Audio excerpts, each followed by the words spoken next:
All right, let's do it live on a Reaction Monday edition of the program. Merely Bo, the Great Z. I had an all right, 20 to okay, go ahead. I was just saying, go ahead. I came home last night Let's go. to smells of pure joy wafting through the air. I saw the ultimate documentarian. What was she up to? I mean, she made a pasta fajoule that would just blow your brains out. I saw a Dutch oven. Oh yeah, you sure did. I saw some simmering. Oh boy, did you? How about it? I could almost smell it coming through. She timed it to the line from That's Amore. Like a pasta fajoule, that's amore.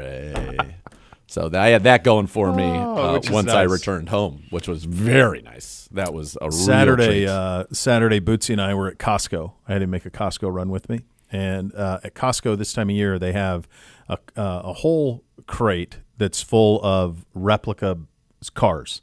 And through the years, I've gotten them for the boys. I can't believe you got to this quickly before I was just going to steal it. I was so stealing the story, but yes, go ahead. So, oh my God, you were waiting too long. I paused too long. Well, we're just trying to avoid things. So, talk about how my kids greeted me. There's a crate, and it's got all of these cars. It's got Ferraris, Bugattis, all this, and I usually get one for each of them for Christmas, and I try to match them to their personalities. So Bootsy was all excited, and they don't get stuff this time of year up until Christmas. They are shut down October through Christmas, and then they have the Christmas gifts. So he's going through, and he goes, he's in the cart, and he goes, "Dad, it's the Bandit car."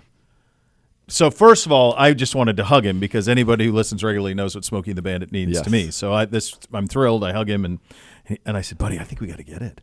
Yeah, I think we got to get it. Like there was only one. Like we've got to get the Bandit car. Like let's do it. 1977 Pontiac Trans Am sold. Let's do it." So the Buckeye game didn't go well on Saturday. And then, obviously, we didn't go well on Sunday. And he goes, "Dad, I want you to have the Bandit car. It's been a bad couple of days." And I said, "Thanks, buddy. Give me that." He goes, "Put it right on the credenza there." He goes, "I think I got the perfect place for it." And he goes, "Come here, I'll show you." And so we walk upstairs, and he put it in the main entryway, like the front door, where my wife has like Halloween decor and whatever. I saw the photo. And if you don't follow on social, and so she's got the Halloween decor at the Bandit Trans Am. It's right there. It's right in the middle. So God bless you.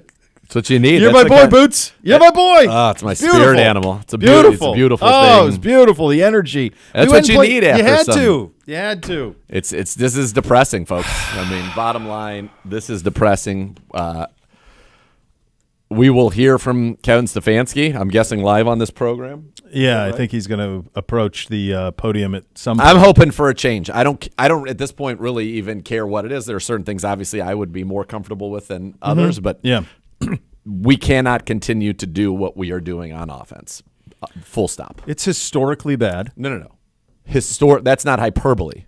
Yeah, I did.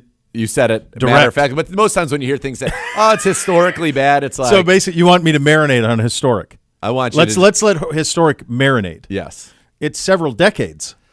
I mean. Bad. You know what's weird?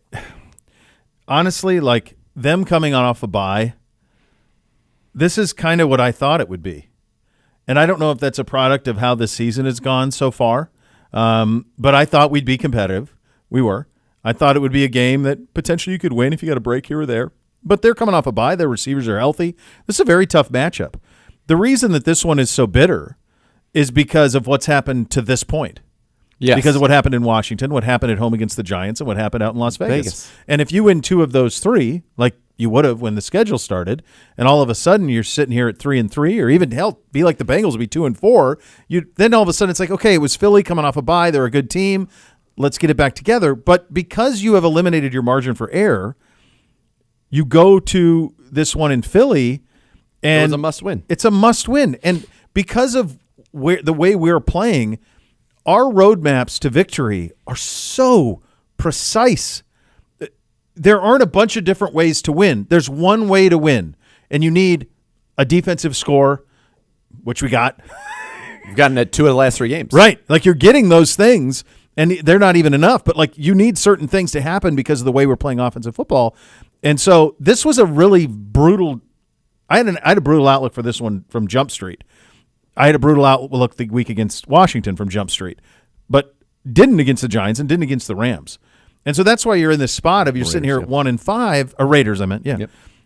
That's what you're sitting in the spot at 1-5, and I'm like, okay, well, I kind of expected us to lose at Philly coming off their bye. That makes sense to me. Yeah, they never lost coming off the bye. But again, there are 3 games here that if you were able to execute a little bit in the fourth quarter, you're 4-2. And that is not, don't be, they should be 4-2. No, I'm not saying that. You are what you are, and you have earned being 1-5 by this is a bad football team. And why do I say that?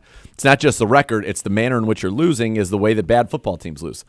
Back-to-back weeks, you were at one point on the opponent's 2 or 3 yard line and end up kicking a field goal because of penalties from the 12 or the 13. Yeah. That's not winning football.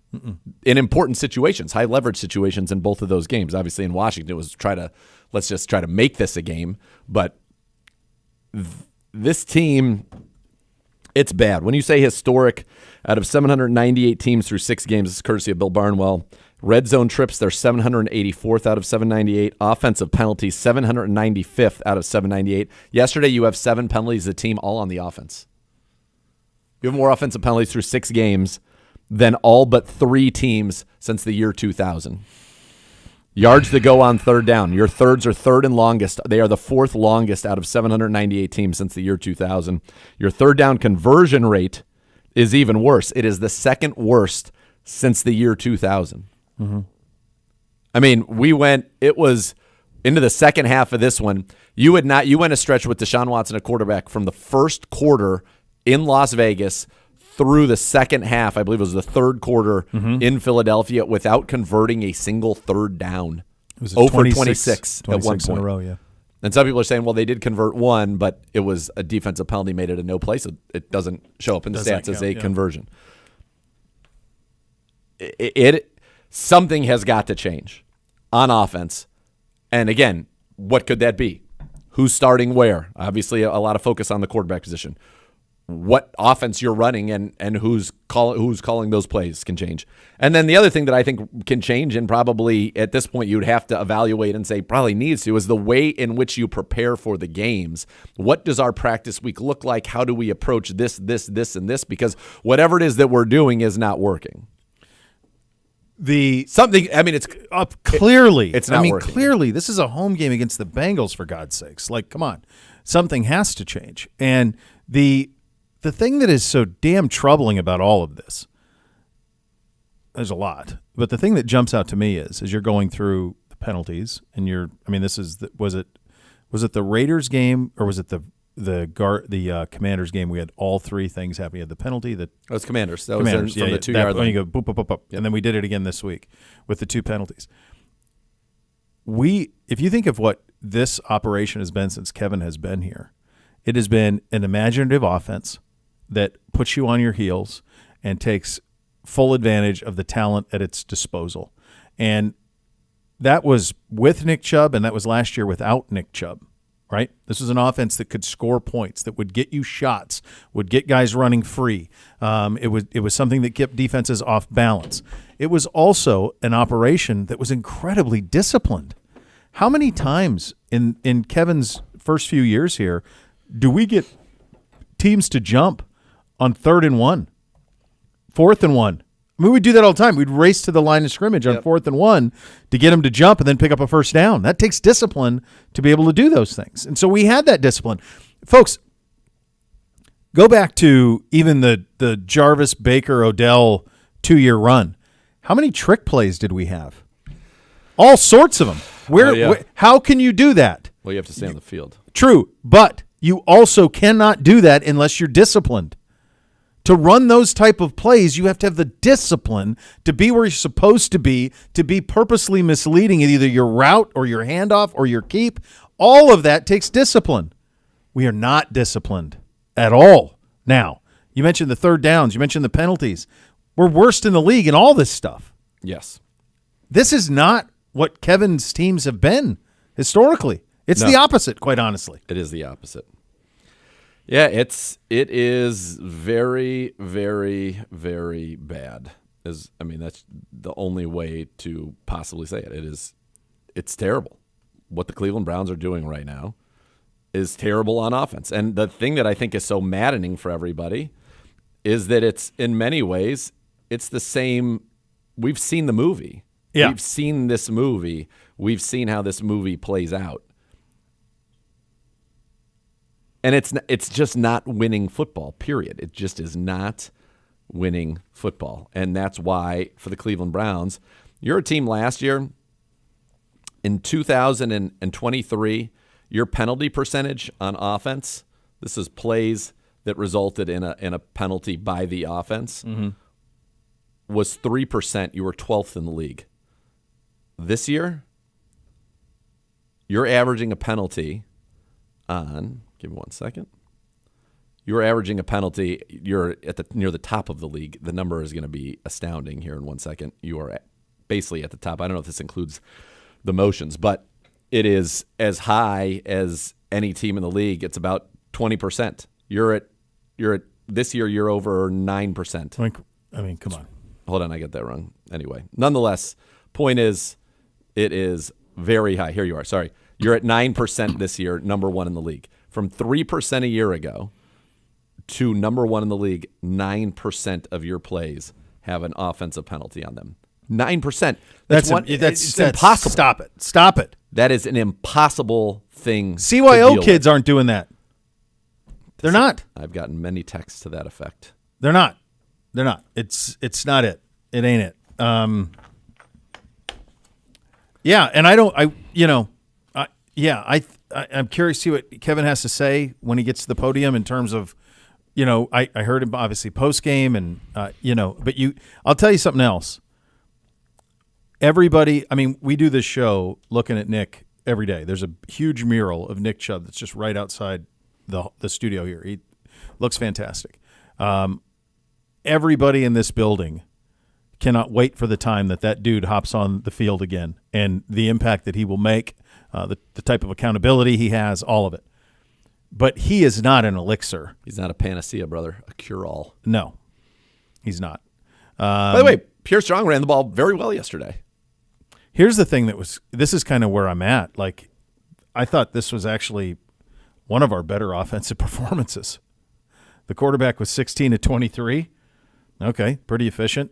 168. Too many sacks, too many penalties. Of course. All of those things. Big drop again. But in terms, yeah, for sure. But in terms of, like, we've set the bar so low offensively that it looked like it, we were under center a little bit more. We were able to run it a little bit more. There was something I could take from it. This didn't was the feel second like best QBR of the season. Right. But the bar is so low right now. We didn't produce in terms a of what we touchdown. can be offensively. We have not produced a non-garbage time touchdown since the opening drive against the Raiders. Yeah. It's been a minute. We've had 2 games where we didn't score 20 points and lost to not great teams. This Eagles team is not a great team. Where we have scored the Raiders a touchdown. So that's Raiders stink, and we played the Raiders without Max Crosby or Devontae Adams. Horrible. Yeah. You saw the Giants last night. 1, 2, 3, 4. So 5 sacks again. It's just the most frustrating that you and I have ever been. Yes, it is. Having to do this because it is juxtaposed to expectations that were significantly higher. And for the folks saying, because you get this, because there's all this scar tissue from 2000 to 2007, 18, whatever. This has been a largely winning operation since 18. More wins than losses, I would think, since 18. Probably right at it. 500. You're definitely not where you were. Since 20. 20 for sure. Since 20, it's definitely a winning operation. For sure. So winning operation since 20. So that's why this is so puzzling, because it's against character to everything that this operation has been under Kevin. And the way that it's going about, they're so listless. Well, that's why part of me was saying that I don't think there is a way that you cannot. You got to shake something up. You got to shake something up. So 18, we were 7-8-1, 19, 6-10, 20, 11-5. So you would not, if you start with 20, or do you have those? 7-8-1, 6-10, 11-5, 8-9-21, 7-10-22, 11-6 last year, and now 1-5. Yeah. Since so it's pretty close, right at it. You're over 500 since 18. Definitely since 20. Yeah. Yeah, but even in your 4 under, 5 under, 1 over, even 3 under, 5 over, and now 1 and you'd be going all the way back to 18. You're still a game over right there if you go to 18. So you have. I guess my point is you have not been what you were for those previous 2 decades for a long time. No. Right? This one came out of the blue. Yes. The way that this has started. This came out of the blue. It's the most expensive offense in the NFL. Yeah, I don't know. That's my point is at some point there needs to be an accountability for what is going on the field, and that needs to necessitate change. Have things happened that have been unfair to the Browns? Yes, probably some bad penalties called against them. The Nick Harris one comes to mind. Now you're going to you're down to your 4th center.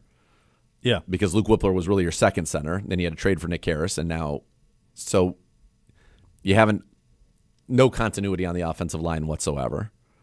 Only Joel Bitonio has started every game on your offensive line through 6 weeks. Yeah. But you still these are games you still should win, and I think the part of it is you're losing games in the same fashion, beating yourself, bad offense, bad penalties, bad execution. It's maddening, and this is not who this team was supposed to be. This is not how this team was built to be or how they were built to perform in any way, shape, or form. No. It's crazy. I mean, we still are the only team in the league without 20 points, and we've had two of the last 3 games we had a defensive touchdown. Mm-hmm. And a game against the Giants that we, in essence, were up 7-0 15 seconds into the game. Mm-hmm. So we just needed to produce 13 points over 60 minutes against the Giants. Yeah.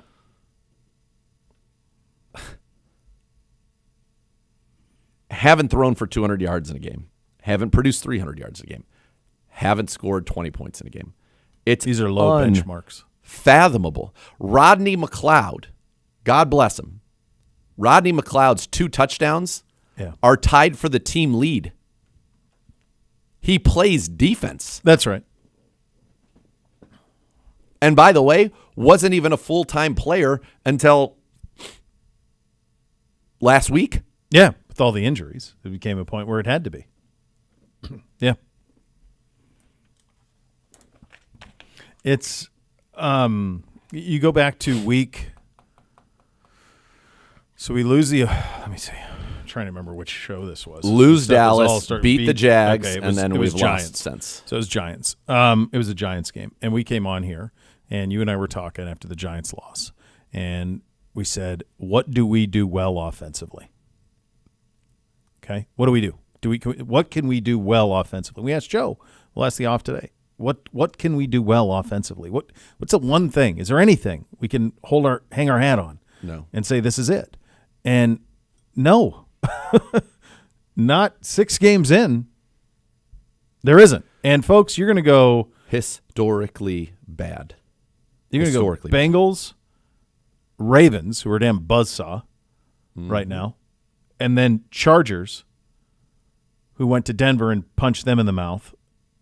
They're playing phenomenal defense. They are playing phenomenal defense. So that's your next 3.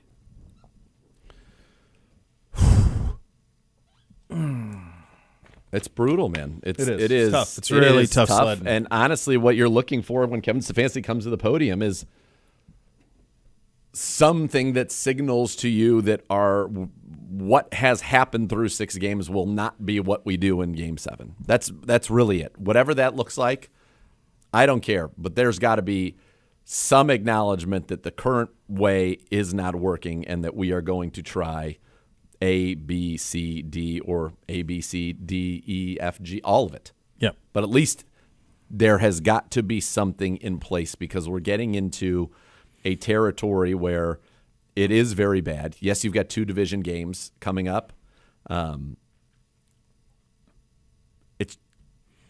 I think it's disingenuous for us to even talk about we are so far removed from being contending. I mean, right now, we're it's you got to earn that right. You got to earn that right. You got to earn those privilege of expectations.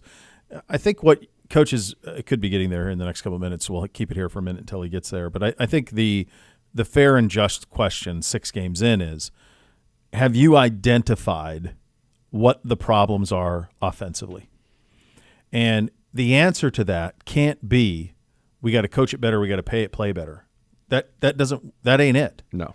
And he can say that publicly. That's fine. He can say whatever he wants publicly. But in terms of like the reality this Sunday when you host the Bengals, it can't be that. You need to identify what you believe to be the biggest lever, and you need to change that. Whatever been the biggest lever or contributor to the failure, that needs to be changed. Yes. And however you want to go about doing that is fine. But that needs to be identified. And at this point, I think there is enough data that they should be able to identify a few things. You're 6 games in. And then you've got to make a change corresponding to what you did.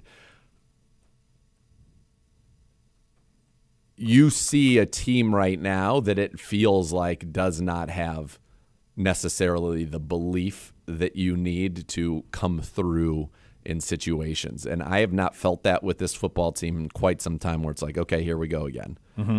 And we're kind of like in that, and it's been a here we go again situation. Yeah. Yeah, whatever that lever is, whatever you've identified, I mean, this is a big portion of the schedule. 6 games is a lot. This was the easiest portion of the schedule. The By Browns far. have played through 6 games. By far. The easiest schedule in the NFL. They will now turn around the rest of the way and play one of the hardest schedules in the NFL. The Browns played the easiest schedule to navigate for an offense in the NFL. Mm-hmm. In the NFL, number one. And we gave you some of those stats earlier from Bill Barnwell that we're talking about bottom 4 offensive production out of almost 800 teams over the last 20 years of National Football League football. Next 6, Cincinnati, Baltimore, Chargers, Saints, Steelers, Broncos. Think of some of those defenses. Chargers, Steelers, Broncos. Ravens even at times. Yeah, for sure. And then the other, I mean, New Orleans is relatively gettable, but even they scored with Rattler. They moved it around a little bit. That game was crazy. It was. And then Cincinnati on Sunday. So you've had success against Burrow, 1-5 up here. So, you hope for the best on that side of things. But there are so many things that have to be addressed and fixed. And the season is slipping away, man. It is slipping. And quite honestly, maybe already has. I mean, that's 6 games is 6 games. It's a lot to dig out of. I remember you and I saying, you can't go 1-4. Well, here we are at 1-5. 1-4, 1-5 has now happened, and you're sitting here treading water. Got some injuries as well. Nick Harris with a fractured fibula. He's going to have surgery. He is out for the year. On a personal note, that breaks my heart.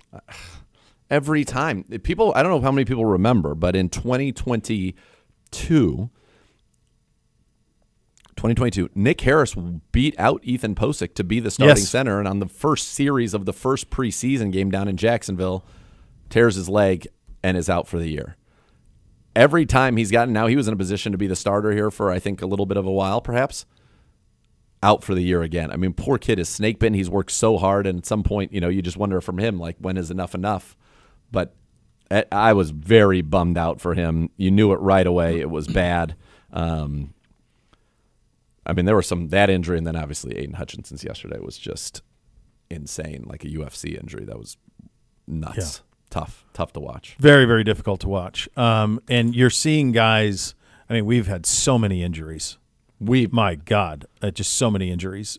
So have the Rams, so have other teams. But I can't even make my boards. Every year, ours are catastrophic. This is every week. The first time I can't even make my boards on a week-in, week-out basis without having to leave blank spots because so much happens to this roster between Wednesday and Sunday. Yeah.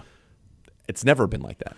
Yeah, and I do think big picture NFL teams, their coaches, their operations need to take a look at what happens in the preseason and the way that it's approached because it's all circumstantial, but I'd be very curious to know if the approach to the preseason being as passive it is for everybody is contributing to what has been an injury epidemic around the league. I'm just going to two things, one which is football related, one which is not, but a parallel, I think. look at some of the teams that have been more physical in the preseason and in their camps, that they seem to be handling the physicality of the season well. Now, the Steelers certainly have had injuries. Highsmith, Herbig, they've had injuries, but it feels like they've handled the physicality and the change to the regular season better than some of the Lions would be a good example of that as well. Now, again, if a guy like Frank Ragnow's got, people get hurt. That is the NFL. Aiden Hutchinson's going to get it in a completely freak accident, but they've seemed to be better prepared to handle some of those things than some of the other teams. And certainly for us, it has not felt that way. And I think part of it is you have to callous your body. Mm-hmm. You've got to build up that tolerance to what you're doing. And all the one that's not straight football, but all my buddies who are wrestlers, they were laughing when, obviously for me, taking bumps killed. Sure. And they're like, your body has to build up the tolerance and the calluses of course. To the bumps for them to start feeling a little bit better, you know? And I just think that there's some of that we don't have it. And the other thing is, we're seeing a combination of significant injuries of just, people getting beaten up, and then also soft tissue, because you're monitoring in the preseason and saying, we got to make sure we keep these guys healthy. But then all of a sudden when you get into the season, now you're opening it up every play. Mm-hmm. And these are finely tuned athletes now to the point where they're pushing the limits of their physical beings. And I don't think it's working. I do. It's wild that when guys had 2-a-days in pads and they would be like ripping heaters and swilling beer at halftime, and they weren't getting hurt like people who are, their whole function is to be as perfectly tuned an athlete as they can be. Coach is on the way, not there yet. It's 100% accurate.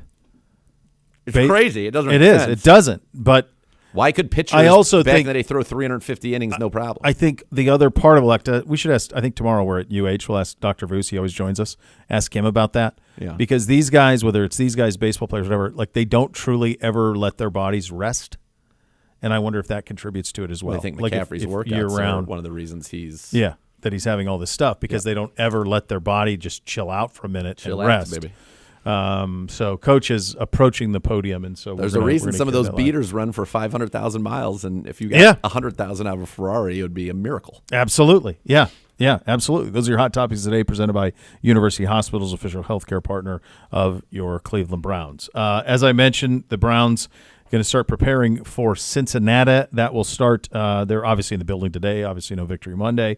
So they're in the building today and then off tomorrow. And then practice will begin on Wednesday towards that end. Cincinnati is coming off of a very ugly win, but I thought an important win from their perspective, in that they won it without Burrow throwing for 300. They won without Chase being great. They won it with their defense primarily, making stops late in the game to win 17-7. So it'll go Cincinnati, Baltimore, Los Angeles Chargers. Your next 3 games, all of them are at home. But between then and now, much will have to change offensively with the operation, and just it's just been a mess. Everybody knows it. It's been a mess. Coach Stefanski knows it well. He made his bones. He got this job as an offensive guy. This offense has always been one that's kept defenses on its heels. It has always been one that's been incredibly disciplined. It has been neither of those things to start this season, and that's what's troubling for everybody in the building. Yes, and Coach is sitting down. All right, here's Coach Stefanski at the podium. All right, everyone, we have Coach here. You're down. Get started. Okay, obviously watching the tape from yesterday, like we talked about, frustrating. Got to close out football games, and ton of things that we can do better, that I can do better. But we know where we are. We understand that. Can't hide from that. But not going to look in that rearview mirror. Just focused on moving forward. Focused on a big one at home this week. And with that, I'll take any questions. All right, first question for Scott. Hey, Kevin, you want to do some injuries first? You got any updates on the guys from yesterday? I really don't, Scott. Jerome Ford, I think will be week to week. We talked about Nick Harris. No update really on the other guys. Okay. Is Grant still in the protocol? Yes. Okay. With the offensive struggles you guys have been having, and the playoff hopes kind of shrinking, just why not try Jameis as a potential spark that you're looking for? Yeah, I think it's just important that we continue to do everything we can to play good, sound football. I think there were moments of that, obviously, yesterday. I think Deshaun gives us the best chance to win, continues to give us the best chance to win, and we need to play really good offensive football at his position and really at every position to be successful on Sunday. Thanks. All right, next we go to Mary Kay. Yeah, Kevin, just wondering, I don't know, in some ways, did you guys go back to some basics in the second half? I mean, Deshaun went 11 for 12. It seemed like he got into a little bit of a rhythm. And what I'm kind of trying to get at here is, are you guys trying to maybe straddle two worlds in terms of what people call like your offense and Ken's offense? And what can you do if that's the case to sort of streamline that and fix it so everybody can get on the same page with everything? Yeah, as you know, Mary Kay, I think really big thing for us is just running our offense at a high efficiency, whether it's regardless of personnel, regardless really of play type, run, pass. And I think there's moments of that. We really hurt ourselves in some critical third downs yesterday, and that causes you to settle for field goals or causes you to have to punt, those type of things. So focus for us will be to get better and certainly always try and look at things that we can do better. Quick follow-up, Kevin, if you don't mind, and that is, what do you see on some of those early deep misses from Deshaun? He was trying to explain it a little bit yesterday, just in terms of press coverage versus soft coverage. But what are you seeing on what looks like some just miscommunications between him and the receiver? Is there a play in particular, Mary Kay? Well, like the Amari one down the left sideline. I Gotcha. mean, that's one that comes to mind. Yeah, that obviously a miscommunication between those guys. It was a little bit different technique, but that will happen every once in a while. Okay, thank you. All right, next we go to Tom. Thanks, Jordan. Hey, Kevin, you still believe, obviously, in Deshaun. He gives you the best chance to win. Do you feel like there's any eroding confidence within the team behind Deshaun? Yeah, I think we need to play better on offense, Tom. I really think this is when you're playing good on any side of the ball, it really is about 11 guys doing their job and coaches doing our job, putting those 11 guys in position. So that's really where our focus is. That's really where our team's focus is. And piggybacking off Mary Kay, did anything change in terms of the passing game in the second half? It seemed like Deshaun did a better job of, setting his feet, taking that first read, and hitting it if it was there. I wouldn't say anything definitively changed or maybe specifically changed. I thought protection was held up for by and large, gave us time to find the guys down the field. All right, next we go to Daryl.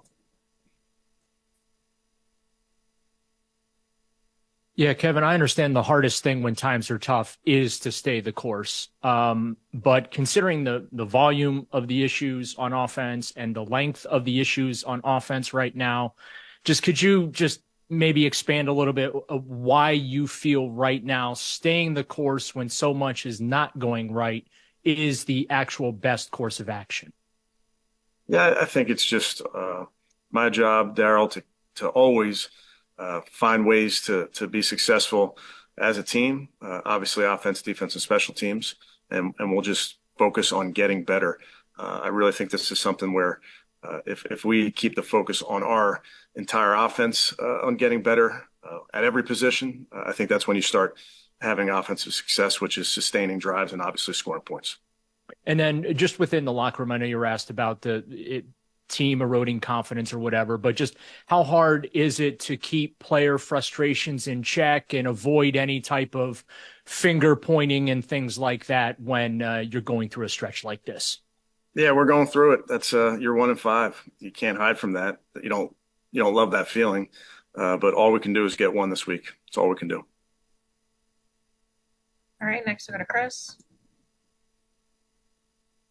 Hey, Kevin, you talk about everybody looking inward and looking at themselves. For you, what have you, as you kind of guys have gone through this, what have you looked inward and said, I need to specifically, these are areas I need to specifically improve on or maybe, alter or something like that?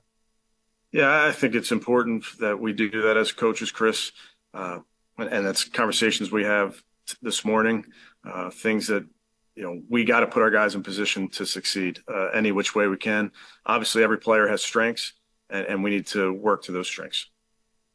Second thing, kind of going back to, the question about the second half yesterday, just how much, a couple of guys talked about the running game, and it's what it did to help open up some things in the passing game. Deshaun mentioned the play action. How much, how beneficial can you kind of build off of that going into Cincinnati?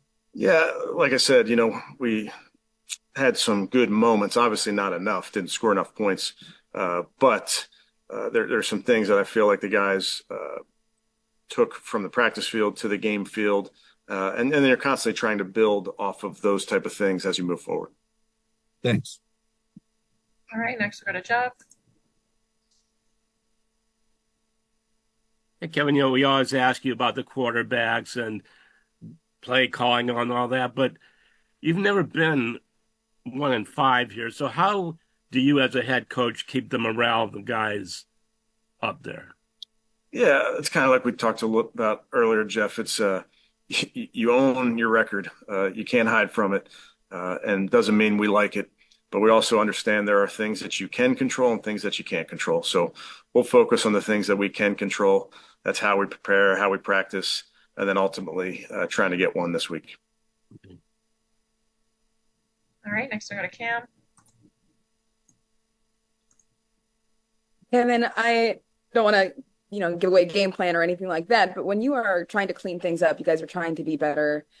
What are some of the tangible things that you guys are focusing on? Deontay Foreman mentioned, some more physicality in the padded practice in terms of pass protection. So when you are working to clean these things up offensively, what are those tangible things that you maybe can focus on?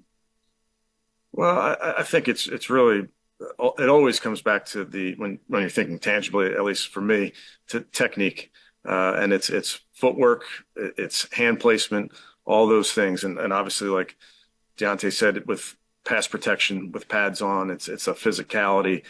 So for us, our ability to get better with our technique as the season goes on is really, really important.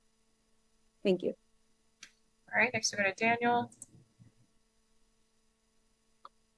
Hey, Kevin, I know it's probably might sound kind of similar to Tom, but obviously you have captains on the team, you have other leaders on the team. Throughout, this start, have you consulted with them about the decision to stick with Deshaun as starting quarterback?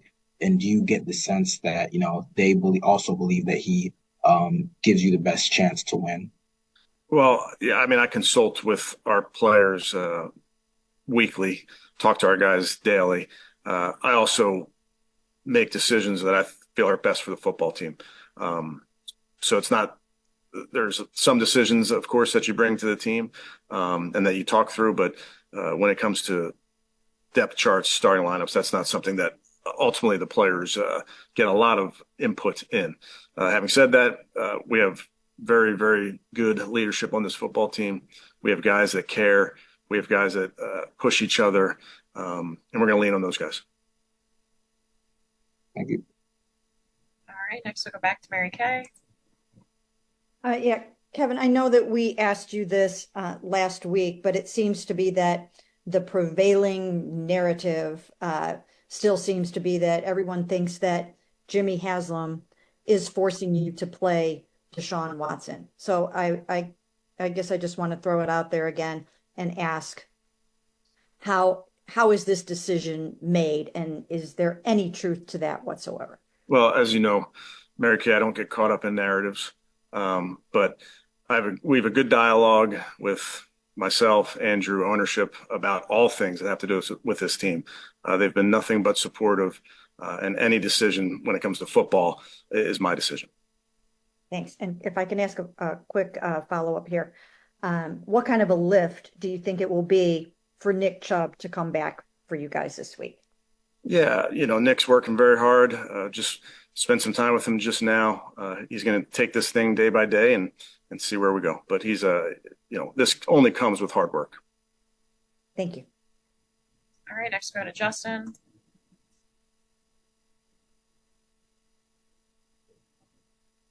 Yeah, Kevin, I just wanted to talk about the penalties down in the red zone there at the in the second half. You know, Deshaun kind of paused a little bit and said, I don't really know how we're going to fix this, in practice. How do you really see that, and how can you get these guys more disciplined? Because it seems like every week um, these penalties are kind of, stinging you guys and putting you in bad position.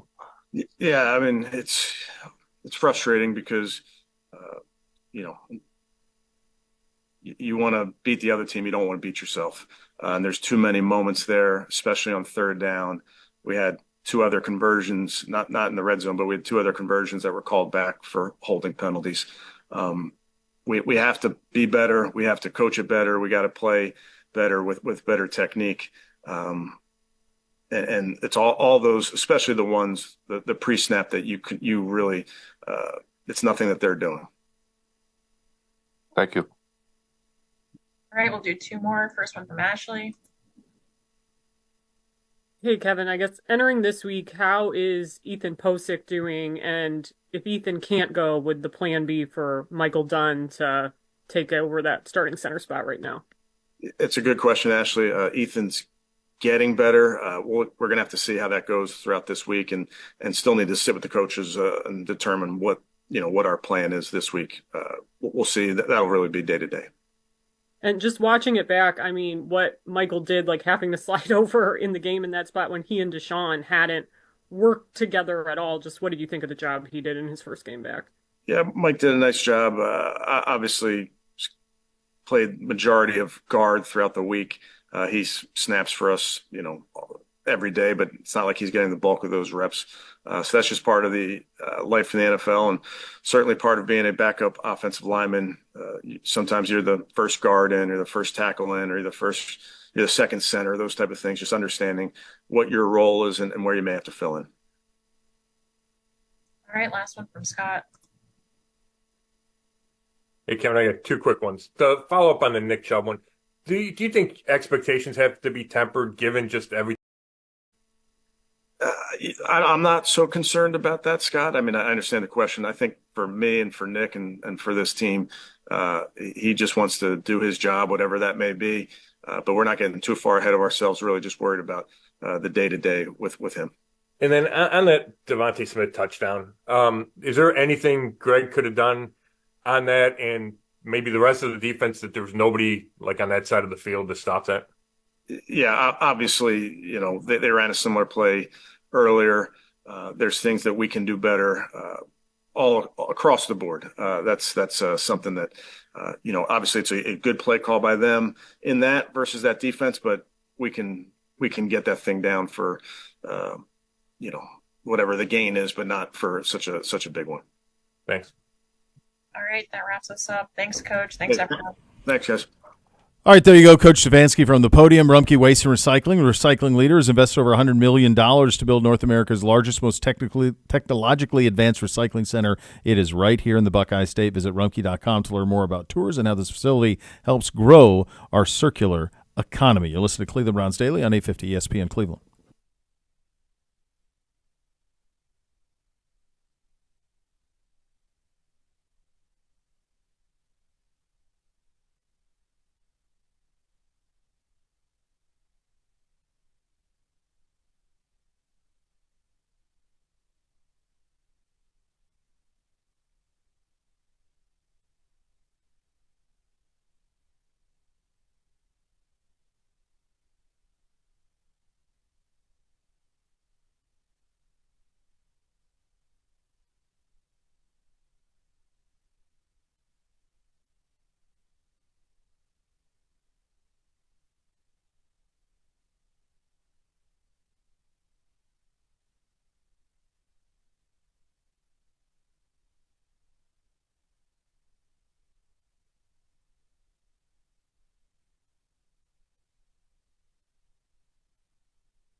Bo here for my friends at Jim Beam. What do sports and Jim Beam have in common? Both are better when enjoyed with others. So grab a bottle, gather your friends, and enjoy the game. Because with Jim Beam, you come as fans and leave as family. Kentucky Straight Bourbon Whiskey, 40% alcohol by volume. Copyright 2024, James B. Beam Distilling Company, Claremont, Kentucky. Drink smart. A couple of things from the Stefanski presser. Week to week on Jerome Ford. So that's the severity of I that liked what we injury. saw from Pierre Strong. I thought that was one of the bright spots in the game. Yeah, I mean, it was probably as effective. Like I said, I thought it was as effective as we've been offensively, and I understand the bar's low. Grant Delpit's still in the protocol as well. He was tweeting during the game. I think there's a different. I mean, listen, Malik Neighbors was attending concerts while in the protocol. Yeah, I think there's a different valid. No, I wasn't meaning it that football. sense, but it was just from the standpoint of like, I know he was watching the game because he was tweeting during the game. And so there it is on that. And then in terms of changes, Coach Stefanski not announcing anything. So if he's not announcing anything on a Monday, that tells you there probably won't be any as the week goes along. Which is surprising, to be honest. As we kind of said, and we're flying blind just on what we've seen and what we thought for, the first half hour before Coach spoke. Typically, he speaks before our program on a Monday. It would seem to me, given the performance of this offense, that change is needed, and perhaps it'll be something that is just not discussed publicly. It will not be the quarterback. We know that for sure. I thought there were some very good questions asked in this press conference. Yeah. Very direct questions, and I thought he gave some direct answers. Kevin Stefanski believes that Deshaun Watson gives this team the best chance to win. He said that. That's why he is the starting quarterback. And then he was asked if this is his decision or if he was being forced, which we told you last week was complete nonsense. Yeah. And he said, when it comes to football, all decisions are mine. And there it is. But that's where we're going here. That's where we're at. As you said earlier, I think you said something that was very, very good, was this team needs to earn back our belief and our expectations of success, because right now it is, like I said, it's watching the same movie, knowing the outcome and knowing exactly what the pratfalls are going to be, and that's what we've seen so far. So there are things that could be happening behind the scenes that don't need to be necessarily in a press conference, and I certainly hope that is the case. But right now, we will not get anything major in terms of a change here with the Cleveland Browns. And I will say, I personally, I find that surprising.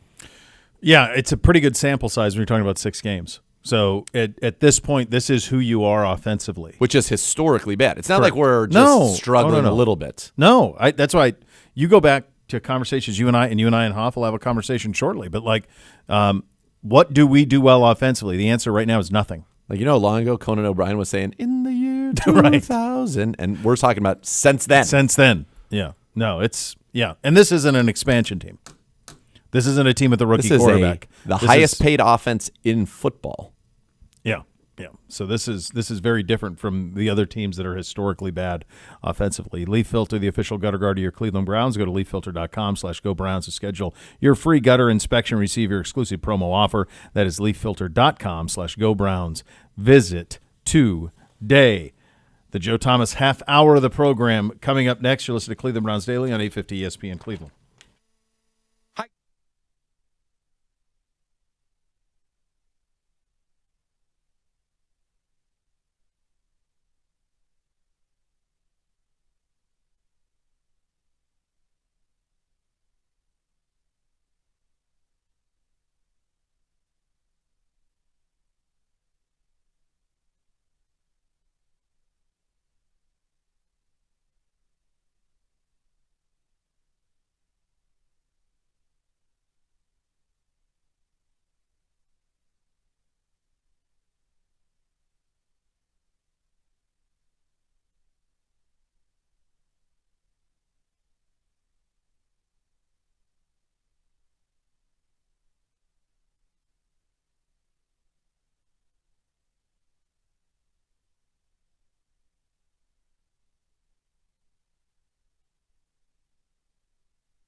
OBM, the preferred provider of copiers and document services for your Cleveland Browns. They'll tackle any size office. Call 216-485-2000 or visit ohiobusinessmachines.com. It is a Monday. It is 2 o'clock. It is time for the Joe Thomas half hour of the program. The Huff joins the show on the Twisted Tea Hotline, brought to you by Twisted Tea Hard Iced Tea, official sponsor of your Cleveland Browns. Keep it twisted, Cleveland. Huff, is there a ray of sunshine anywhere offensively with this operation? Well, if you're forcing me to answer the hardest questions first, I'll come with full gusto here.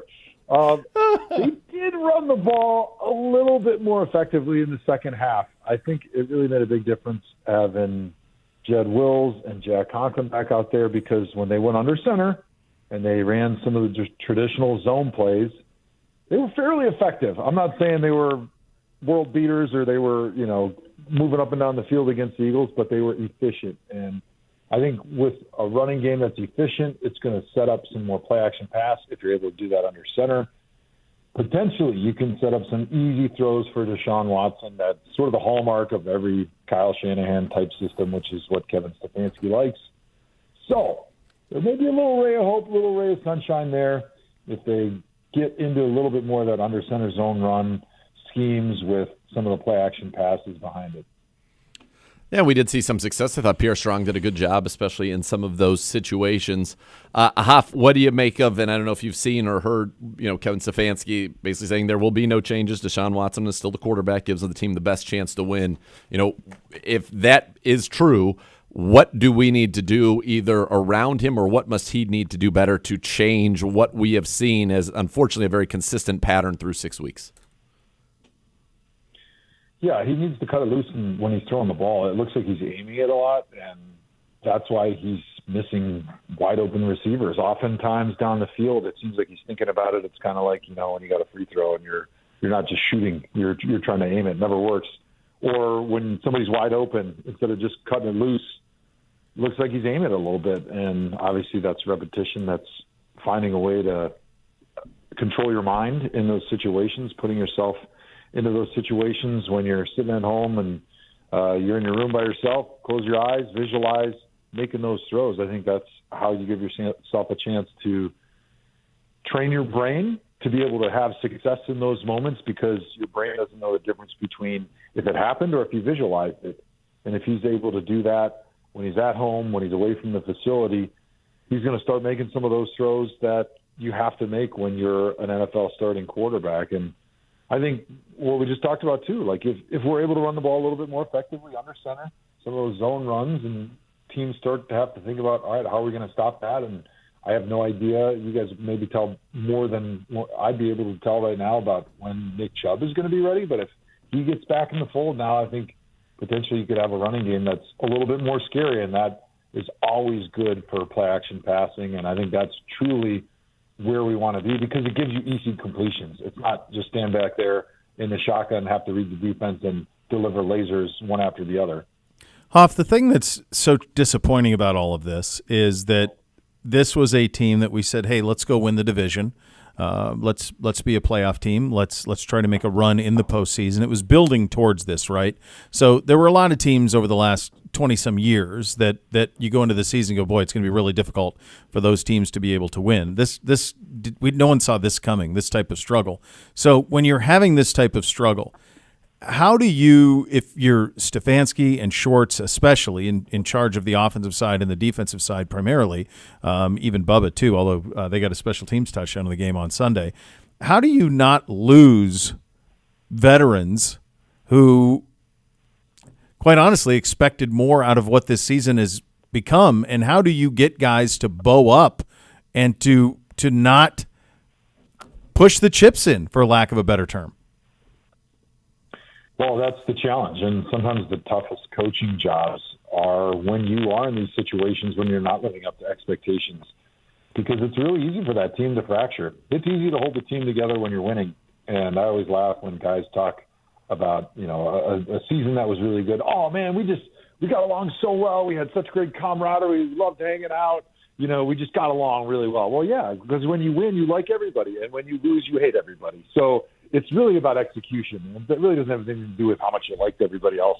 But I think the chips that Kevin Stefanski has built up, the trust that he's built between himself and some of the veteran leaders that have been around here, this is when it has to pay off. And really, this is when Kevin's probably turning in some of those IOUs with the Joel Bertonios, the Myles Garretts, the guys that have been around a while, because it's up to those guys in the locker room to keep people together, keep them focused, keep them giving the same effort now at 1-5 as we would if we were 5-1. And it's really hard for a coach to be that person because they can hold everybody accountable in meetings and try to get you to do the right things. But really, it's that peer-to-peer pressure that needs to be exerted from those veterans in the locker room that was hopefully built up with the level of trust that they've built between themselves and Kevin Stefanski after having him as their coach for the last few seasons.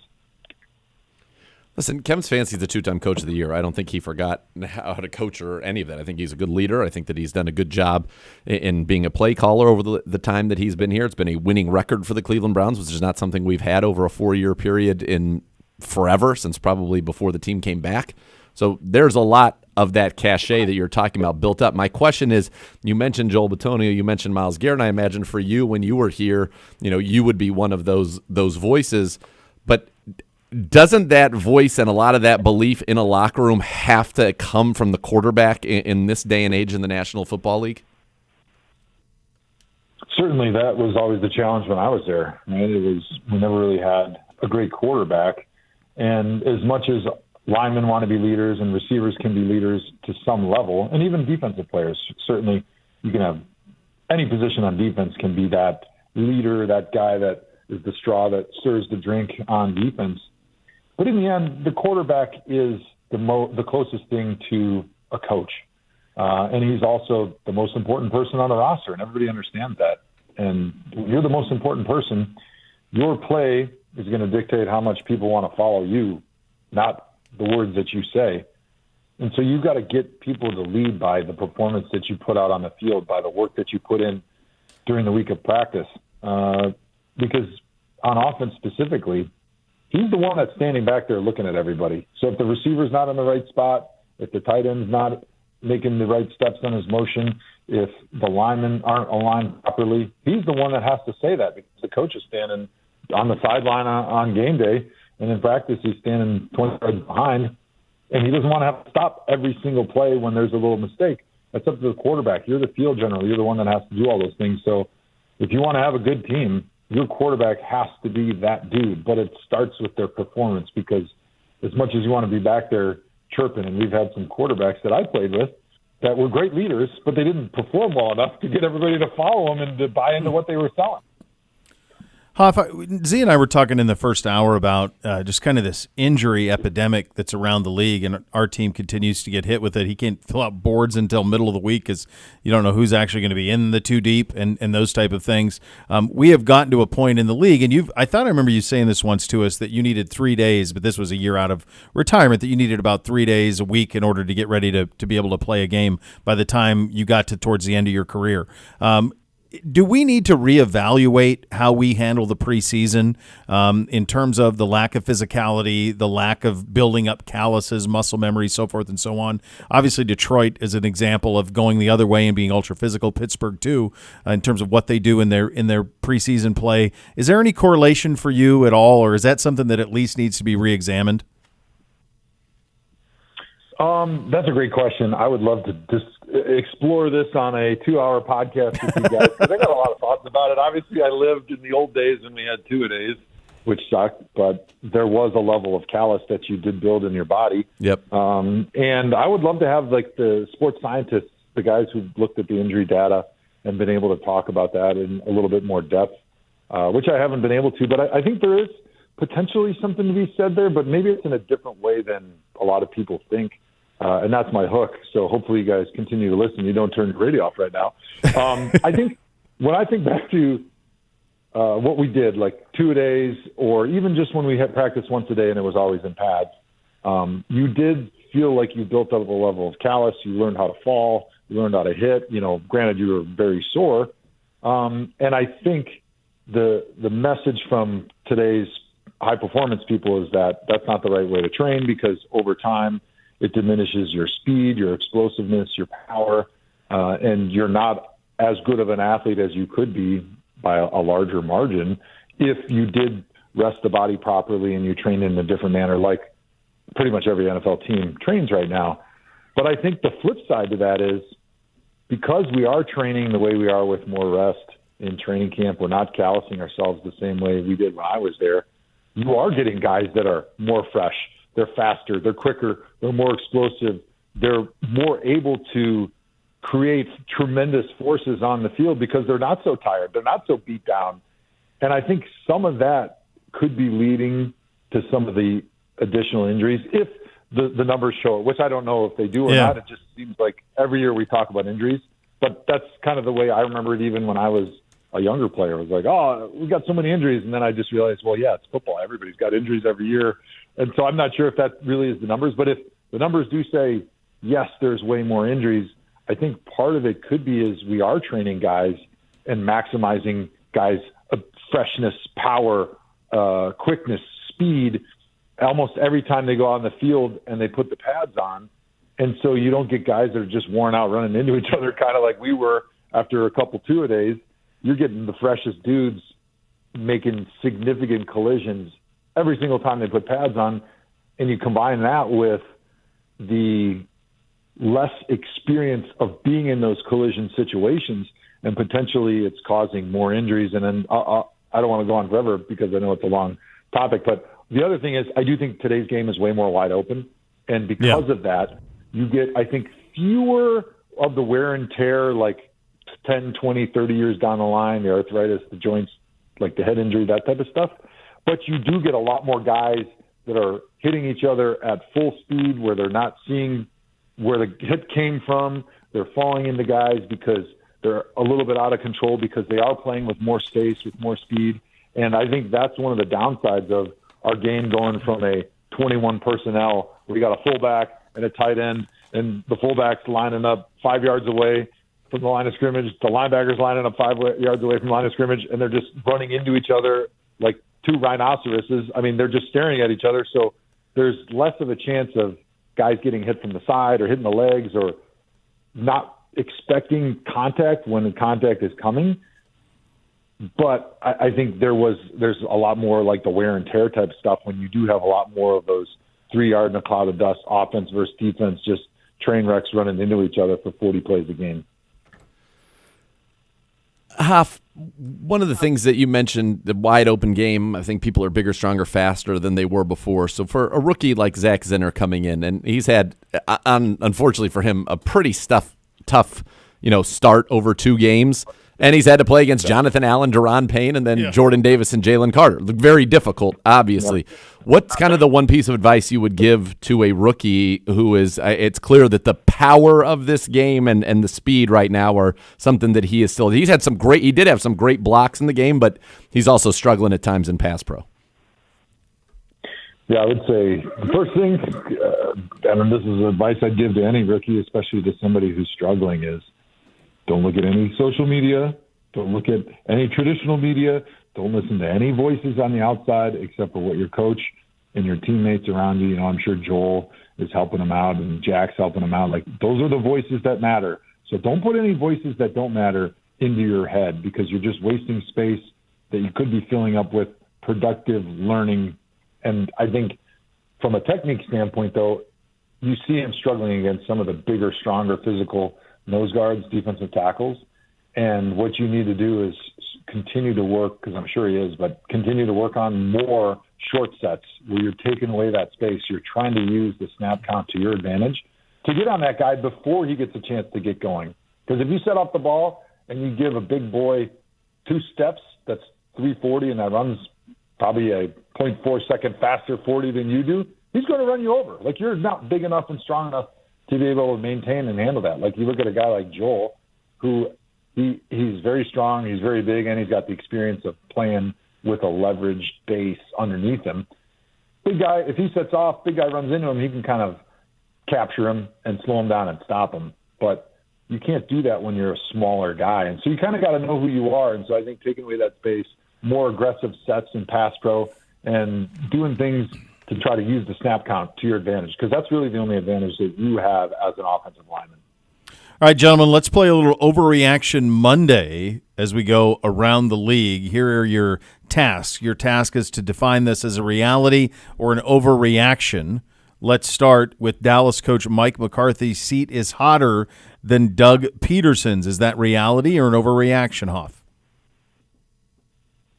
Whew, that's a tough one because those seats are both burning up. They got Tabasco all over them seats right now, and I would be real nervous if I was Doug Peterson. I think his seat's hotter going to London again this week. I'm actually calling the game this weekend with Chris Rose, the great Chris Rose. Oh, nice. Yeah, thank you. So I'm looking forward to that. Not the greatest matchup in the world, 2 1-5 teams, but Doug Peterson has to know the history of coaches flying back from London. It's not real pretty for a team that, before the season, Shad Khan, their owner, said this is the most talented Jacksonville roster that they've had.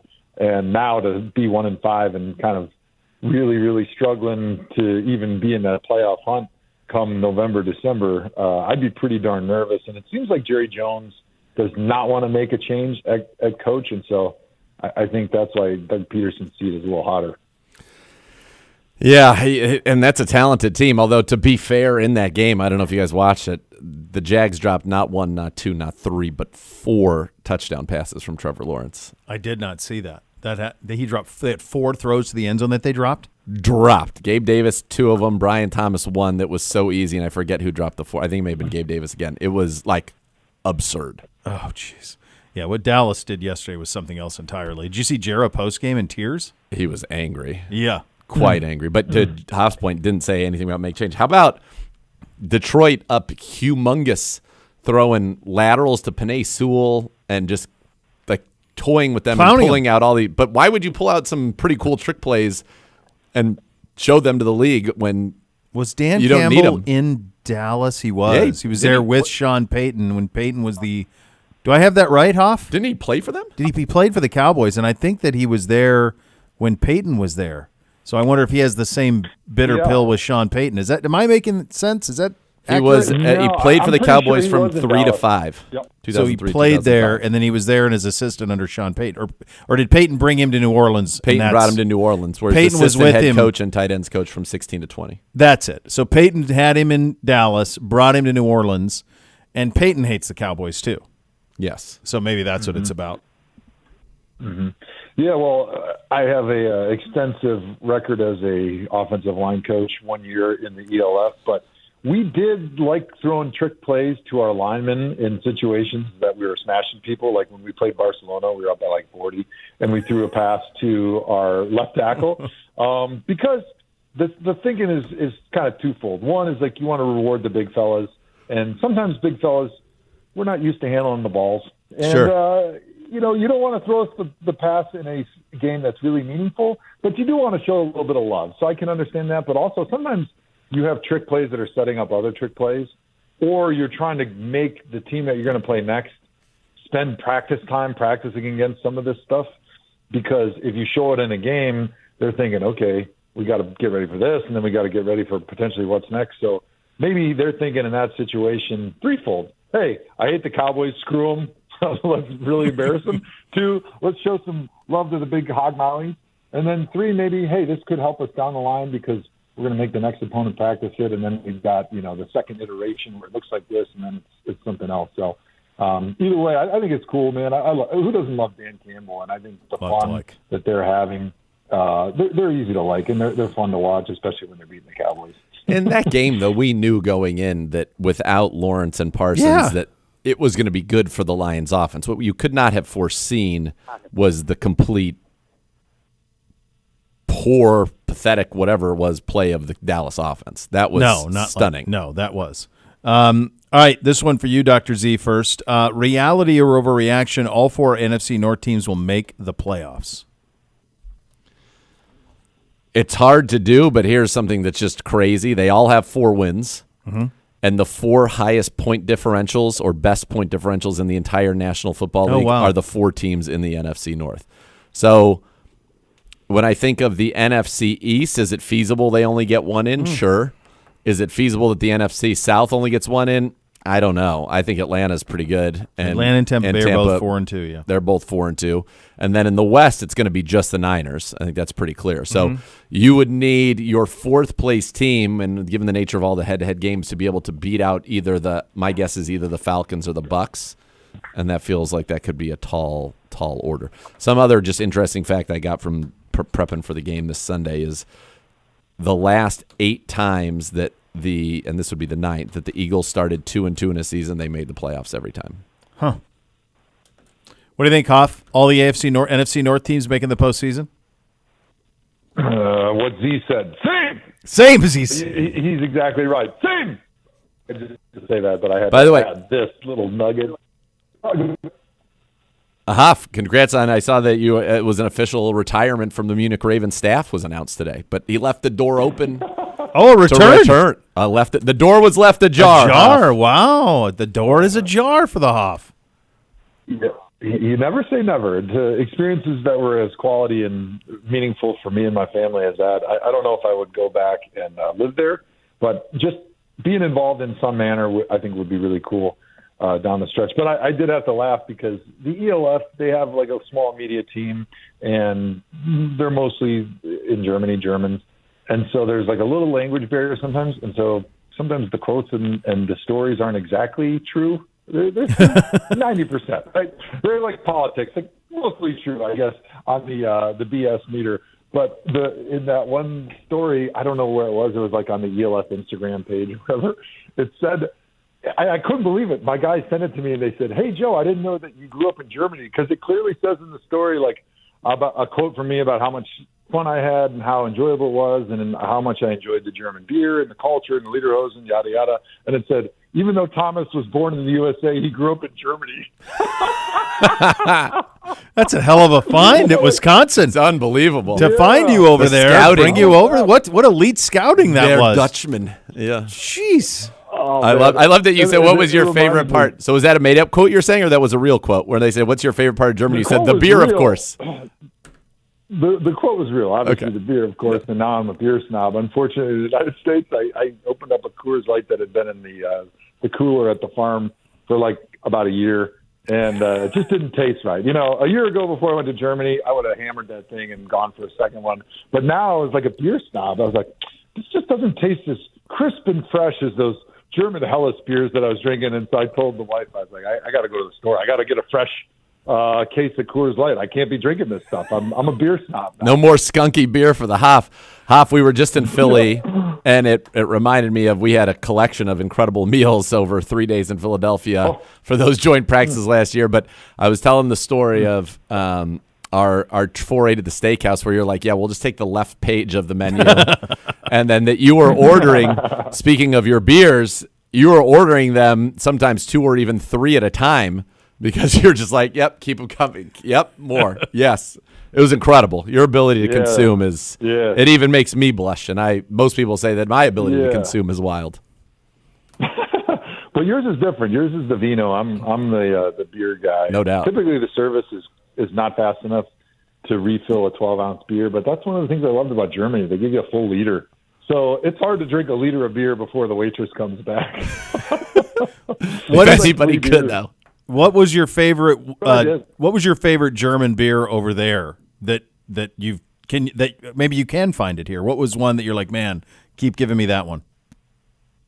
Yeah, so unfortunately, my 2 favorite one was Tegernsee beer, which was made in a little town called Tegernsee, which is right around the Tegernsee, just south of Munich. A beautiful area, amazing beer, so light and crisp. It was like a blonde Helles. It was gorgeous. I loved it. And then Augustiner, which it's an interesting cultural thing. Like if you're in Munich and you're in your 30s, 40s, and somebody's like, hey, what's your favorite beer? The right answer is Augustiner. And then you can say whatever you actually feel after that. But if you don't say Augustiner first, they just completely poo-poo you as if you're some like foreign schmuck that's never drank a beer in your life. So I would always say, well, my favorite's Augustiner, which is an outstanding beer, by the way. It's my second favorite. But really the best one was the Tegernsee. But unfortunately, I think you can get Augustiner in cans here, but you can't get Tegernsee.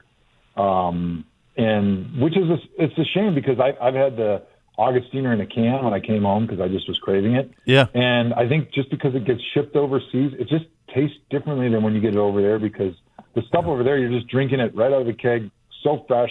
There's no lag time. And I think you start to taste a little bit of a difference with how crisp and clean and fresh a beer is when it's recently been brewed right there and you're consuming it there rather than putting it on a boat and shipping it across the big Atlantic pond.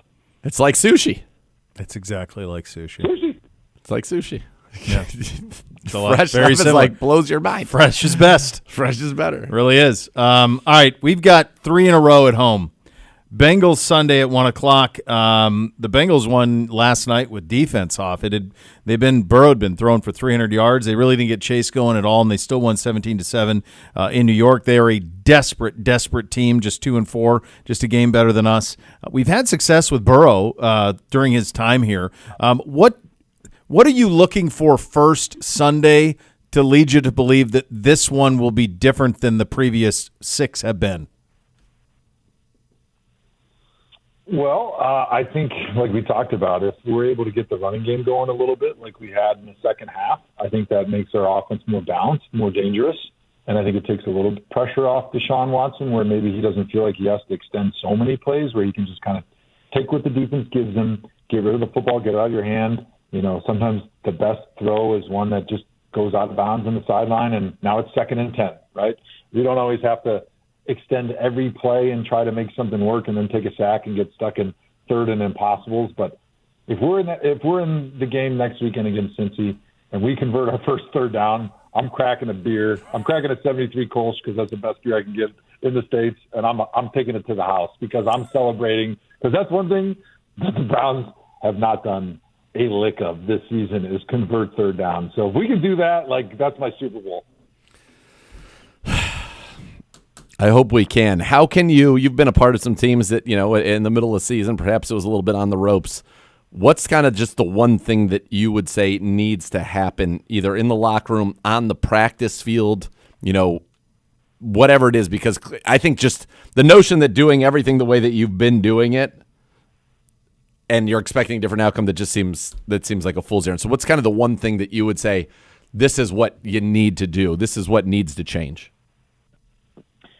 So it was cool in Munich, our director of medical and sport development, he was like everything on that side.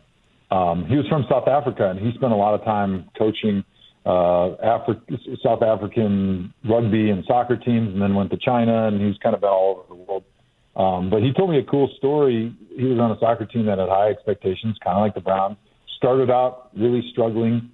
And one of the leaders had like a shaman type guy that was in his tribe from wherever he grew up in South Africa. And he talked to the coach about bringing him in. You know, we got to get rid of this bad mojo. And he came in and he had like a stick and like the smoke, and they had like this whole ceremony and put the stick down in the locker room, and everybody had to like jump over the stick 3 times and then go around in a certain direction. And, you know, just the routine of them believing that this was what they needed to get rid of all the bad juju. All of a sudden, he said they went out and they won like the next 3 or 4 games in a row. And so I think if the Browns bring that witch doctor from Africa over and they go and jump over the stick 3 or 4 times in the locker room, and then before they go out to practice Wednesday, I think everything changes. Now, the second part of the story is that after 3 or 4 games, they started losing again, and they brought the witch doctor back, and he said, I forgot one important thing. You have to jump over it 3 times, but then one last time to go back in the other direction, and then it didn't work after that. But at least they changed something up. They let everybody in that locker room believe that the juju was gone and it was time for them to be able to play free. The guys bought into it because it was something different, something new, something they could at least hang their hat on, a little bit of hope and belief that, you know, this was going to be the change that they needed. And in all seriousness, if you find a way to just change the routine at all, whether it be the schedule of the practice, what you're doing in practice, maybe some of the discipline, if guys make a penalty, if there's a false start, that type of stuff, because obviously that's hindered us all season and hurt us again really bad at the end of this game. You know, just finding a way to get guys to believe that something is different, something has changed, allows you to tap into that subconscious in your mind to start performing better, because the longer that you keep things the same and that they keep going poorly, the more you just start to believe that you'll never turn it around and there's no hope. But as soon as you change something, you give those guys an opportunity to have that growth mindset in their mind that, yeah, you're right. We did change things up. We're doing things differently. We know we have the talent. We now believe back in each other like we did at the beginning of the season. And now we can go out and play free. We can play stress-free. We can lift that burden off our shoulders and just cut it loose. So whatever that is, whatever it works into Kevin Stefanski's schedule or how he handles the team or what they do for practice or how they travel, how they eat, I mean, it doesn't matter, but do something and then give them that belief and make sure that those leaders are behind it, because I think that's what you need, because right now they're just in a routine of playing worse and worse. It feels like every week, and you lose that hope, and pretty soon it's all gone. Hoff, I'll get you out of here. I'm going to give you some numbers. 47 for 309, 5 tutties, 6.6 a tote. The Badgers found their way, buddy. That's got to make you proud, buddy. They're back to road grading a little bit. It was beautiful, man. It was so fun watching that game because it's been a little bit like the Browns watching the Badgers this season. High expectations. They come in where, everybody still thinks, hey, we got a good offensive line, we can run the ball. And all we're doing is throwing these short air raid passes with no yak. Really, it's like, how many 1-yard passes can we have before we realize that ain't working? So we went back to running the ball, and look what happens. We blow the team out, we win, and all of a sudden now there's hope again, right? Now everybody's believing that this new look, it can help us. So maybe it's just a different strategy for the Browns on offense, just what we're going to emphasize. And, I've been calling for it for a while, but let's just get back to the under center zone running like we did in the second half. Just make that our identity and say, this is who we are, this is what we're going to do the rest of the season, try to stop it. You're the best, buddy. Good talking to you, Hoff. Hoff. All right, appreciate it, guys. Have a great week. All right, there he is, Joe Thomas, and the Joe Thomas half hour of the program. Joe joined on the Twisted Tea hotline, brought to you by Twisted Tea Hard Iced Tea, official sponsor of your Cleveland Browns. Keep it Twisted Cleveland, and boost your game day this season with the Ballybet Sportsbook app. Place your first bet of $50 or more, and you get $150 back in bonus bets. Ballybet, official sports betting partner of your Cleveland Browns. You listen to Cleveland Browns Daily on 850 ESPN Cleveland.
You want to get your kid involved with the Dog Pound? Join Junior Browns Backers, presented by University Hospitals Rainbows Babies and Children Association with Cardinal Credit Union, the Cleveland Browns official kids club for ages 4 to 12. Enjoy events, activities, and more. Visit juniorbrownsbackers.com and join today. Time for the Great Clips. Great clip of the game. Great clips. It's going to be great. Here is Miles with a play that, quite honestly, only he can make. 57-yard field goal try. High snap is down. Elliott blocked. Miles blocked it. Picked up by the Browns. Running down the sideline. Rodney McLeod. He may go. Somersault into the end zone. Touchdown, Browns. That was awesome. It was on that play when I thought, okay, maybe we can steal one. Totally. And what was insane about it from an Eagles perspective, and these things don't get as scrutinized when you win, is they had 3rd and 1. There were 32 seconds left, something like that. The Browns, they were up 10-3. So they could have guaranteed that they went into the half at worst up 10-3. Mm-hmm. And on 3rd and 1, instead of just running their unstoppable tush push. Truly, yeah. And getting first down, calling another timeout, and then you'd have about 29 seconds probably to go third for a touchdown, but make an easy field goal. They go shotgun. We bring an all-out blitz. Great call by Jim Schwartz. And we get a sack because of JOK's speed. He got over there before Saquon could. And then it's a long field goal. At least, like, there's no way that the Browns should have had any opportunity to put points on the board in that situation if they had just done what they do every time. I mean, they're a team. It's crazy to me how much they struggle. They have to get 10% fewer yards on every first down than every team in the league. If they get to 4th and 1, it's a first down. Yep. They're playing 1st and 9. Yep. 100%. Yep. That was stupefying. But Miles, the incredible athleticism, great job by Shelby Harris and Dalvin Tomlinson to kind of get on but not hold down the guys, give him the space to get over, and then what a perfect scoop and score by Rodney McLeod. And Mahmoud Diabate spoke with the media earlier today. He had a nice game for the Browns, brings a great physicality. I like his style. I like the cut of his jib. He I guess told McLeod before that play when they knew it got called, he's like, you're going to score on this one, and then he did with help of a block from Diabate. It was pretty awesome. What was that place like at halftime? Oh, booing. Angry? Very angry, yeah. I mean, you saw after the game, Sirianni's like woofing with people in the stands. It's Philly, man. And then he brings his son into, I think, to this press conference, which was a pretty savvy, but also a little. Your son's not supposed to be a human shield. Taking the kid to be the human shield, be the prop. Yeah, that's like an NBA player move. You see that sometimes. They'll bring a kid or a daughter to a presser so that you don't get. Steph does that though. Typically, Steph Curry's the person who comes on, but he does it after. After wins. There are plenty of guys who have done it after L's, and they go up there and bring the kid up there, and the kid sits there and has to take it. I missed it. I didn't miss anything.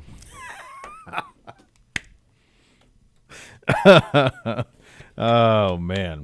Hey, fun Saturday afternoon with the guards. That got switched to afternoon, which allowed for you to watch that and the Ohio State-Oregon game at night. Except we were on a tarmac. We were on the plane. So you missed the guards because you were flying at that time. Did you see the home run, the grand slam? Not see it, no, but our Wi-Fi is such that we're able to at least follow along on like the CBS Sports app or an ESPN app. And so we knew that it had happened. Yeah. We weren't able to see it. Then we finally saw it. It was what an awesome moment. It's great. Yeah, it was cool. And now we get Major League. That's right. Us and the Yanks. And Jeter said that the Yankees, I'll say it. A-Rod goes, I'll say it, Jeet. And then he went way in, like it's Jeter's face first. And he starts talking about how probably an easy path. And then A-Rod jumps it, and he goes, I'll say it, Jeet. Easiest path in 20 years for the Yankees to get to the post, to get to the World Series. So, because their argument is that they've owned the American League. We're crashing the rich kids club. Mets, Yankees, Dodgers, us. Yeah, but true. But also, like, one thing that you're going to see, and by the way, it's no secret, I don't watch baseball anymore, but I've been pulled into this and grew up a Dodgers fan, and so I've watched a little of their stuff. It works good for who I am as a man. I'm 40.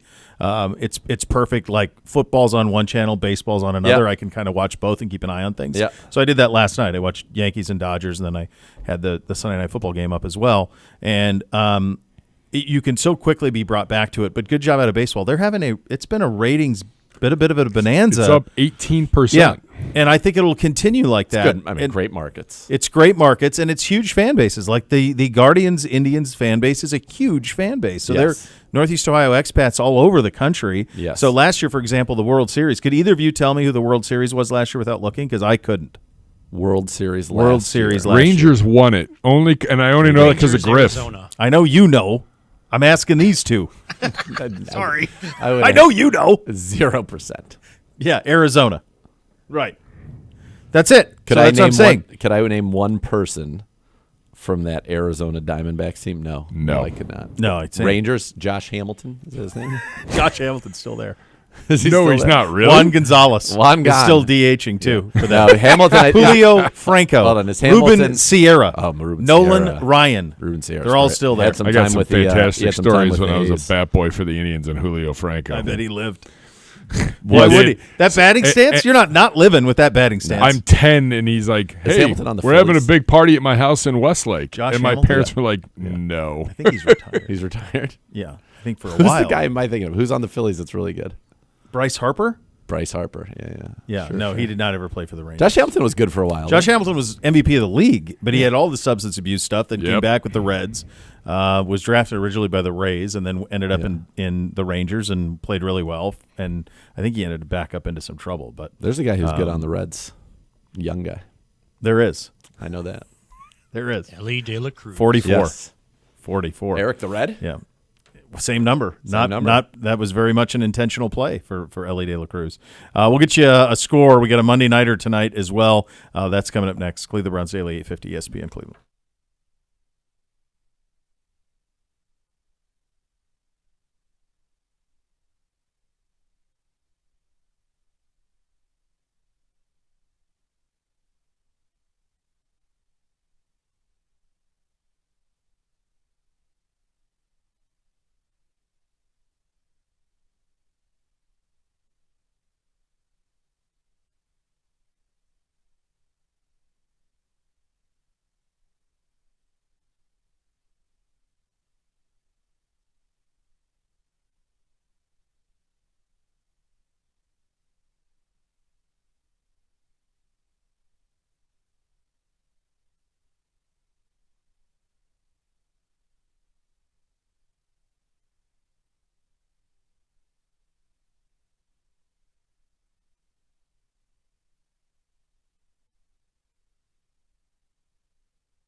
All right, Josh, with this, Josh Hamilton had such an issue. The Reds had a full-time employee just to follow him around 24/7. Unfortunately, he slipped up in Texas in quite the incident. That's right, I remember that. But he was an MVP, I think, at one time in Texas, too. So he did that as well. The TBS, so in the stadium, they don't play Wild Thing for Class A. Is that correct? That is correct. But TBS did?